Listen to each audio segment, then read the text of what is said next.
welcome back. I'm so excited. My next guest, well, no one spent more time with the Springboks than my next guest. And now she's looking amazing away from the game of rugby. Annelee Murray, it's lovely to be spending some time with you today to find out more about the First Lady of Rugby.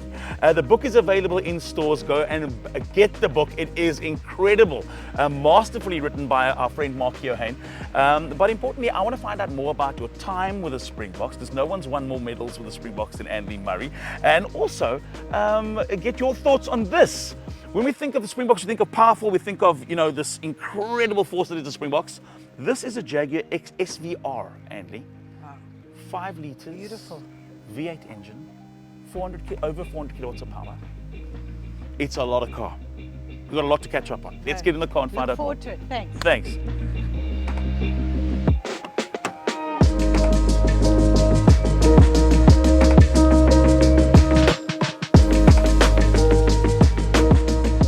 So here we are in this car. This is amazing with you.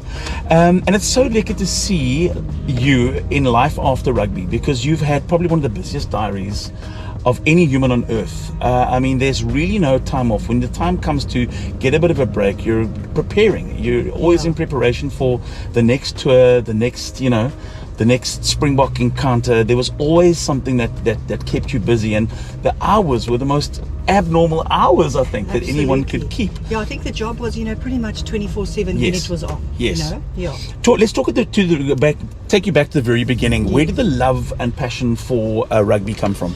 So I come from a bit of a sports mad family, and I think sort of that's ingrained in us. My dad played rugby.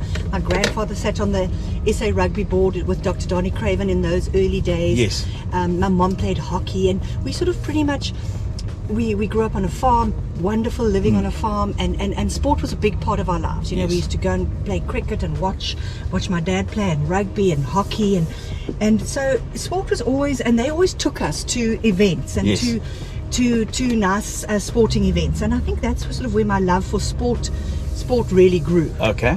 Yeah. So then from there into a role within South African sport, because it's kind of one thing. I think we're lucky in South Africa, and you would have seen it also. You would have known in Australia and New Zealand, families are also sport crazy. But then from going and loving sport to actually being involved with sport, that's a golden opportunity as well.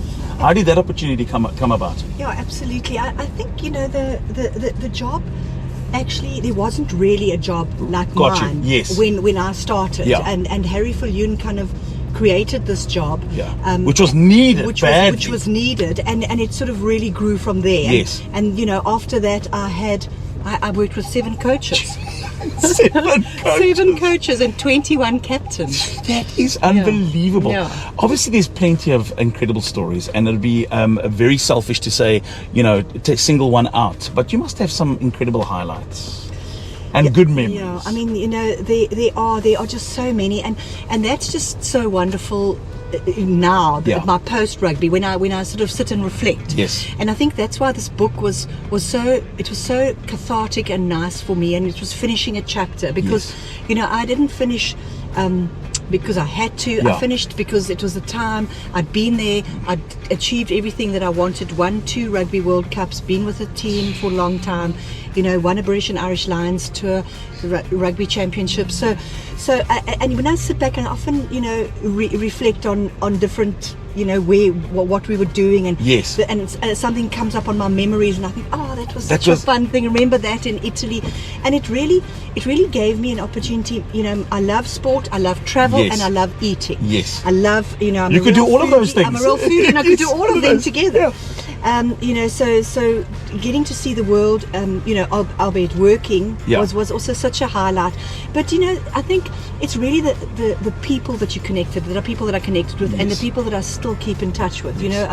Amazing that I've left, and a couple 2 years after that I've left, I'm still in touch with a couple of the boys. Absolutely. I got an invite to Faf de Klerk's wedding. Your family, in October, and I think that is really what we are. We know I meant something to those players, and they mean something to me. And as you say, it was a family, and I think that's the environment that we created at the end, and that's made us quite successful. Obviously, there's been, because when you are in that position for the time that you were, you get to know everything about that aspect of the role that you play, and it becomes a hard position to fill, because one doesn't just fill that position. It comes with years of meeting relationships and forging relationships with other countries, with other officials, it's a myriad of experience that goes into the role that you played. There must be a time where they've obviously reached out and gone, Andy, are you sure you want to be on doing this? We need you back with the Springboks. And you've gone, no, listen, I need to move on. But obviously they still pick your brain with a lot of things, because that the relationships again that you have with so many people in that world, it's invaluable. Well, I think that's what it is. You've hit the nail on the head. Relationships and it's about that networking. Yes. And being able to pick up, the phone and chat to someone else, or your colleague in New Zealand or in Australia or whatever, And I think that also just comes over time, because you form that relationship. And you have that relationship, and it actually, like some of the proudest moments are when, like, New Zealand or Australia will pick up the phone to us. Used to pick up the phone and say, you guys did this so well, can you help us? And it's about that, because we don't always want to be followers, we want to be leaders as well. Absolutely. And I think that's where the Springboks sort of got to. I am still in touch with a lot of them. Yeah. But like as in life, there's a season for everything. Yes. And I'm really so enjoying this post-season now, and being a supporter. Does it feel weird to go into a stadium and kind of does your mind go through the process still of what you would be doing on a given match day at that time? Well, I do think this is what they'll be doing now. Yes. I actually haven't been to a live match since the 2019 World Cup. Well, we haven't in been, South Africa. Yes. I have been to Twickenham at the beginning of the year. I went to England versus Wales, a live match. It was my first sort of live match since, just purely because I like sport, and I was in London. But I'm excited now for the Test series, and I'm excited to come and watch the boys play Wales. You can live anywhere in the world, and you've chosen Cape Town, and I want to talk about that, because you've seen all parts of the world. I mean, your passport must look like it's incredible, but yet you choose Cape Town. This is the best city on earth, no doubt, and one that you'll always call home. I think so. I grew up in the Eastern Cape, and so that is sort of very close to my heart. Yes, beautiful place. But and I still go back there, and that's where my family is. But I love Cape Town. I mean, what a beautiful city. Can you wake up to, you see the beautiful mountain, you see the sea, you can go hiking, you can go to the winelands. What a more beautiful city. And for a foodie. Exactly. And it's becoming that. Becoming more and more that now. I recently did a food writing course, and so I'm just doing things that I never had the opportunity to do for myself. Yes. Now, and I'm really, really enjoying it. And traveling, do you miss traveling? I mean, you spoke about the conference that you recently attended. Yes. Are there parts of the world that you'd still like to see? There are. I've been so fortunate to travel to Australia, New Zealand, yes. Europe, yes. The UK, those places that we play rugby, Argentina that we play rugby to. Yes. And I love them. But there are so many other places that I want to travel to. I want to go to India. I want to go to the east. I want to go to Vietnam. I want to, I want to go back to Japan, because we had such a wonderful experience in Japan. I see a cooking book coming. Yeah, exactly. With travels and recipes. Exactly. You've got one successful book that's out and available for everyone to buy. You've got to pick up a copy, please. I mentioned the fact that the book is available. It's had a great run, and it is available. Is talk of another book? No, I don't think so. That's it. I think, for me, the book, I wanted to sort of really take the supporter in what it takes to put a team on the field. Because, us now sitting in the stands, we see the boys run on, they play 80 minutes, they go back. But you don't know what it takes behind the scenes. I mean, like, there's an operations manager, logistics manager, all the operations behind the scenes. Yes. Everyone sort of knows coaching and that kind of stuff. But there's a medical team. There's a dietitian. There's massage therapists. There's what it takes to put a team on the field and to actually travel. What you have to do behind the scenes, the recce's that you have to go on. Yep. Check that the beds are long enough for the boys to sleep on, that the pillows aren't too hard, that the mattresses aren't too hard. that you know that the food will be fine. The passports are in good, the visas, you know, there's a lot of things. So I wanted to, maybe just be an aspiration and an inspiration to anybody that they can do it, that the hard work can do it.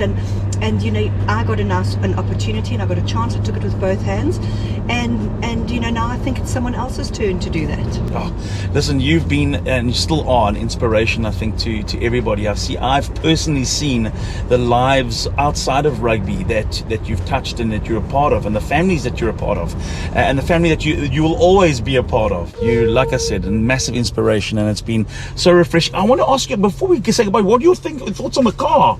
We're sitting in this Jag, we're having such a lekker time and conversation, and you've been driving us around, and it's been incredible. I know, it's an absolutely amazing car. I mean, it's got such wonderful features. Isn't it so comfortable for like such a sporty car? And it's so nice to put my little seat warmer on. And seat warm.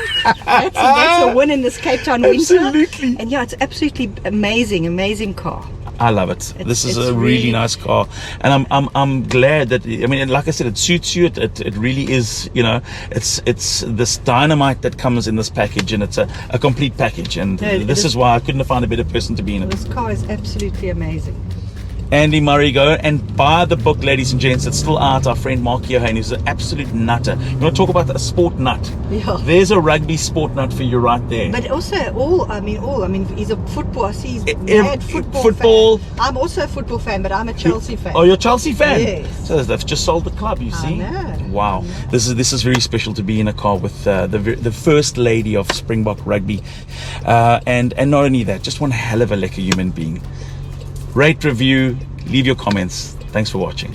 Thanks, everyone.